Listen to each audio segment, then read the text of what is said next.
Hi, welcome. Thanks for coming. I'm Mila Rosenthal from the U.S. Board of Directors of the Business and Human Rights Resource Center. I have the honor of moderating this evening. Thank you all for coming. We have a very powerful lineup. We have a really rich and fertile topic for discussion, and we want to make sure that we have time for all of your questions. So I'm also going to be keeping time. We hope to move through everything very quickly. I'm wearing 2 watches.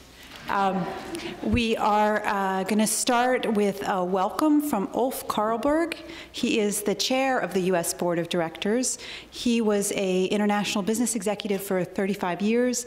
About 10 years ago, he became a full-time human rights activist, and he is now also the co-chair of the International Board of the Business and Human Rights Resource Center. Ulf Karlberg, thank you.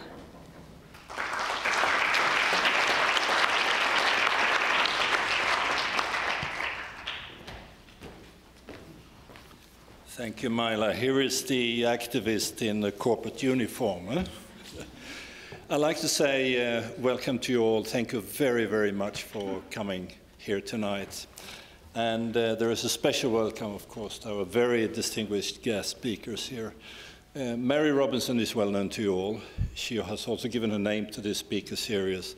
Mary has come all the way from Ireland just for you tonight.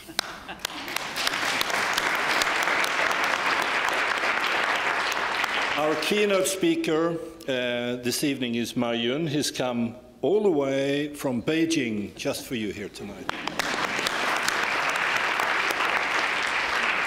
And from our own resource center in Hong Kong, Mai Ling Chan, who's also come all the way from Hong Kong to be here tonight.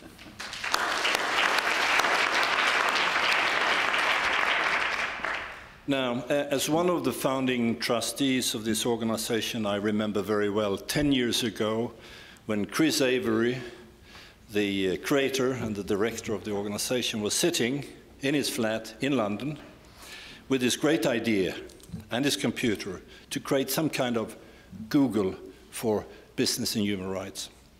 A few of us at the time, we could sort of see his vision, and we were able to raise some funds to kick it off the ground from Amnesty International sections around the world and from some foundations in Europe.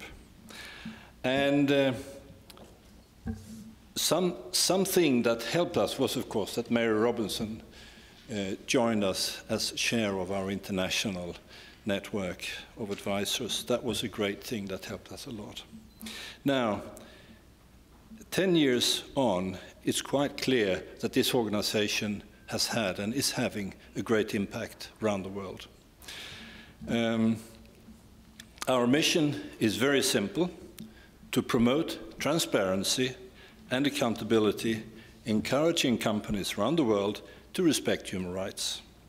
No one out there should say, we didn't know, we didn't have the information. The information is there all the time. The other thing which is important to us, for companies, for NGOs, for governments, for you, for consumers, this is a service that's absolutely free for all. Now, our website has become the first port of call for everyone working in this field. It's updated every hour, and you can say that we more or less mirror the impact that some 5,000 companies have on human rights around the world. I think we are respected because we have a fair and balanced and independent approach. We highlight abuses when they occur, we expose it to the world, but also when companies are doing good things around the world, we expose that as well. And you will hear more about this later on. Very few organizations in the world can do that. Now, in some cases, exposing an abuse, get a reaction from the company, expose that to the world, we can see dramatic change on the ground within a couple of weeks or days or hours. It's amazing. It's a completely new thing. Now, among you here tonight, there are people from many countries, from NGOs, from companies, from investment managers, financial institutions, and from United Nations. And I think that's a sign how important you and we and others think the relation between human rights and business is. So, therefore, again, welcome to all of you. I hope you have a great evening.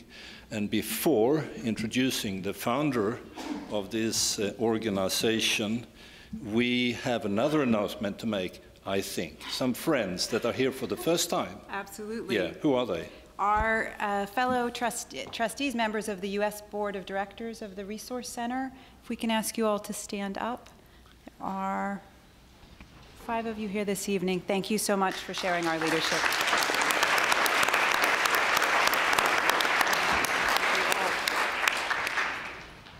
So absolutely, we on the board have our small role to play in the impact and effectiveness of the Business and Human Rights Resource Center. But we all know that the people who really make it happen, who do the hard work and the late nights, are the staff of the Resource Center. So I'm especially happy and excited to introduce the longest serving staff of the Resource Center. They've been here since the beginning, the director, Chris Avery, and program director, Annabelle Short.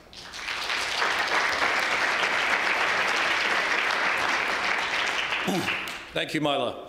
I'm based at our London office. It's always a pleasure to come to New York City, which is where I studied law and human rights many years ago, probably before most of you were born. Much of the discussion tonight will focus on environmental issues, and some of you may be wondering, why is an organization called Business and Human Rights Resource Center hosting an event that's discussing the environment? In fact, the environment and human rights are very closely linked, and Mary Robinson will be explaining this a bit later. When companies pollute air, land, and water, this usually affects human beings and can have a terrible impact on their health. It can cause illness, with children often suffering the most severe consequences. There it is, yes. I remember the case of a US company operating a smelter, an outdated smelter in the town of La Arroya, Peru. And the Ministry of Health in Peru tested the local children and found that 99% of them had very severe lead poisoning, an example of the human rights impacts of environmental pollution. In some cases, pollution causes death, and pollution also displaces people from their land and from their homes, impacting their right to housing and their livelihoods. Of all the 150 business and human rights issues we cover on our website, the environment is actually the largest section on our site. I want to thank Mary Robinson for all that she has done for our organization over the years. When we were planning this, this second Mary Robinson Speaker Series event early this year, I contacted Mary and said, you know, what kind of a speaker do you want for the second annual event? And Mary's response was very simple. She said, I want an advocate who is having a real impact on the ground and who is really affecting change. And that didn't surprise me, because those have always been Mary's priorities, and that's the sort of person she is. We were very pleased when Ma Jun accepted our invitation to speak, because he is precisely that, an advocate who, in Mary's words, is having an impact, a real impact on the ground. So special thanks to you both, Mary and Ma Jun. I'll now pass the microphone to my colleague Annabelle Short, our program director who's based in New York City.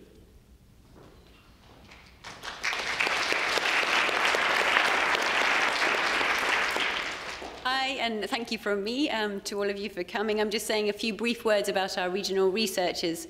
From the Resource Centre's inception, our plan has been not to greatly expand our presence in the UK or the US, but to recruit researchers based in other regions. Our current researchers are on this slide behind me.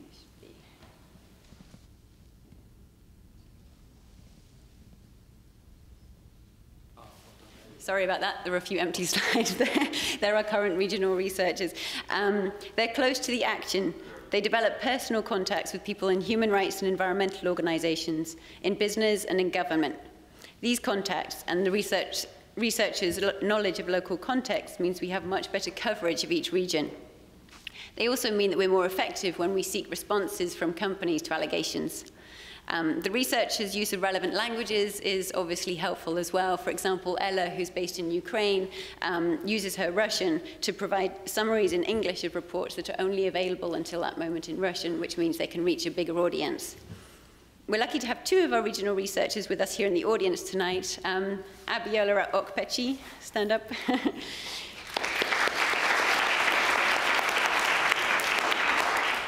Abiola is based in Cape Town, South Africa, and her work focuses on the Anglophone Africa region. Her most recent mission for the Resource Center was to her home country, Nigeria, where she met local groups working on the human rights and environmental impacts of the oil industry. We also have Aliou Diouf. Stand up, Aliou.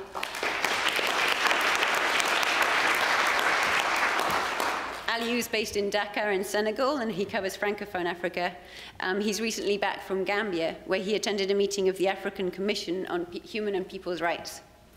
During the reception that follows this event, you'll have an opportunity to meet Aliou and Abiola and the rest of our staff, and feel free to track them down if you want to talk with them. Of course, Mei Ling Chan, our East Asia researcher based in Hong Kong, is also here. She's doing wonderful work representing the Resource Center in the region, and without further ado, I'll hand over to her. Thank you.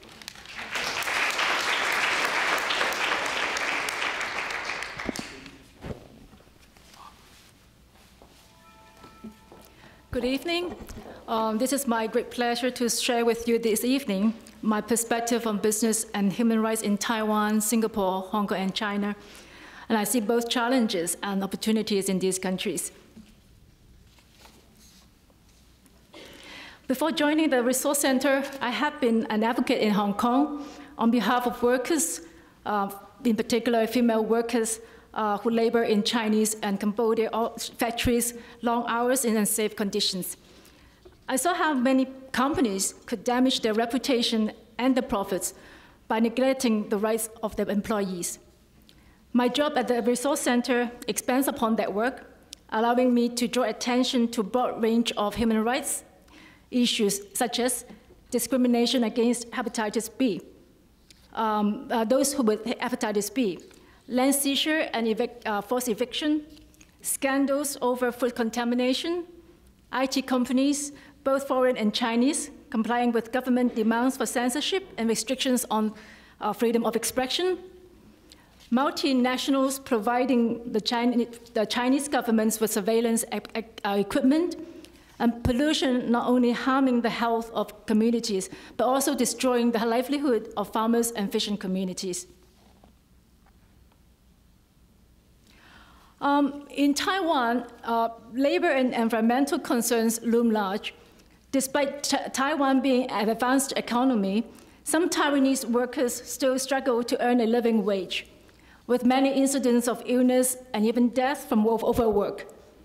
During a recent mission to Taiwan, labor groups told me about steps many companies owners take to block workers from exercising their rights to set up trade unions inside factories or workplaces.